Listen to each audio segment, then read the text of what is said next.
نہیں آئی کہ وہ کب عدم اعتماد کی تحریک لائیں گے یا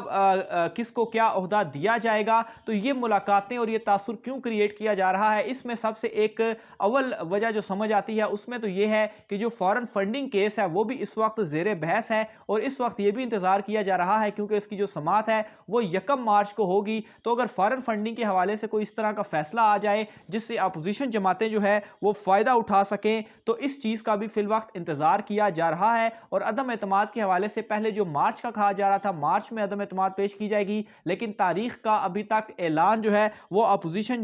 جماعتوں کی جانب سے نہیں کیا گیا کہ آیا یہ عدم اعتماد کی تحریک کب پیش کی جائے گی اور کس کے خلاف پیش کی جائے گی. تو اس لیے یہ جو جتنی بھی باتیں ہو رہی ہیں یہ تمام ایک قسم کی آپ سمجھ لیں کہ کانسپریسیز ہیں یا فرضی جو چیزیں ہیں وہ اس وقت چل رہی ہیں, کیونکہ اپوزیشن جماعتیں اس وقت مکمل طور پر ناکام ہوئی ہیں اپنی نمبر گیم کو پورا کرنے کے لیے. اور عمران خان صاحب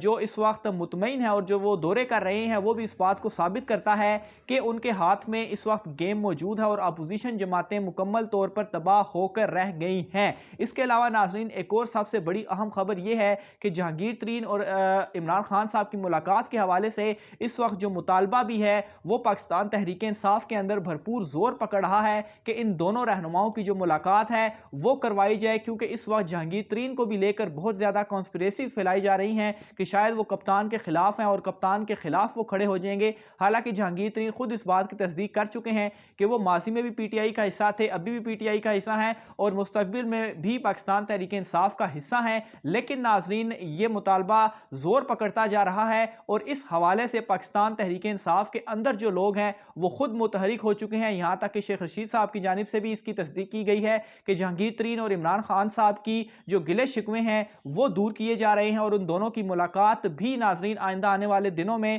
سورسز یہ بتا رہے ہیں کہ امکانات موجود ہیں کہ ان کی ملاقات جو ہے وہ ہو جائے, کیونکہ دونوں دوست اور نرم گوشہ ایک دوسرے کے لیے رکھتے ہیں. کچھ اختلافات کی وجہ سے عارضی جو دوری تھی وہ ہوئی, لیکن ناظرین اس عارضی دوری کے دوران بھی جہانگیر ترین صاحب کی جانب سے جو ان کی دوستی تھی وہ انہوں نے نبھائی اور کسی بھی دوسرے ہاتھوں میں جا کر وہ نہیں بیٹھے, نہ ہی کسی اپوزیشن جماعتوں کے ساتھ ملے ہیں. اس لیے ناظرین ان دونوں کی جو ملاقات ہے اس کی اس وقت کوشش بھی کی جا رہی ہے, ان دونوں کے درمیان جو اختلافات تھے وہ بھی دور کرنے کی کوشش جو ہے وہ کی جا رہی ہے. یہاں تک کہ جہانگیر ترین سے اس حوالے سے باقاعدہ طور پر جو رابطہ ہے وہ بھی کیا جا رہا ہے اور ان کے بھی جو گلے شکوے تھے ان سے بات چیت بھی کی جا رہی ہے. وزیراعظم عمران خان صاحب سے بھی اس جو ان کے قریبی حلقے ہیں ان سے بھی بات کی گئی ہے, اور چونکہ عمران خان صاحب دورہ روس میں تھے اور وہاں پر بھی کیا زبردست اور کامیاب دورہ تھا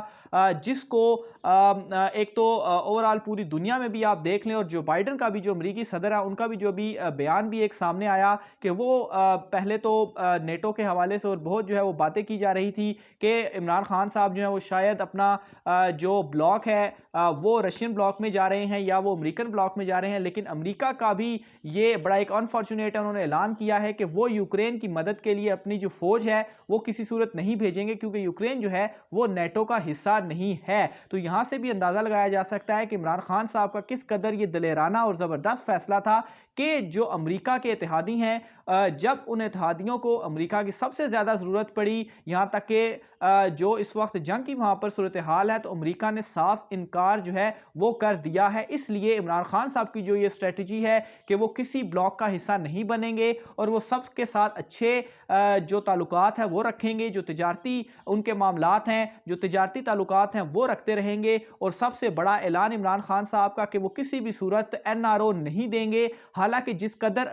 پریشرائز عمران خان صاحب کو کیا گیا عدم اعتماد کے حوالے سے جہانگیر اور یہ کانسپریسیز پھیلائی گئی کہ جہانگیر ترین اور اتحادی جماعتیں ان کے ساتھ مل گئیں اور اب عمران خان صاحب گئے, لیکن عمران خان صاحب کا یہ سب سے بڑا فیصلہ ہے کہ انہوں نے کہا کہ کچھ بھی ہو جائے ان جماعتوں کو NRO کسی صورت وہ نہیں دیں گے. اور اسی دلیرانہ فیصلے کی وجہ سے ناظرین آج یہ جو عدم اعتماد ہے اس کے اوپر اپوزیشن جماعتیں متفق نہیں ہو پا رہی, آپس میں ہی یہ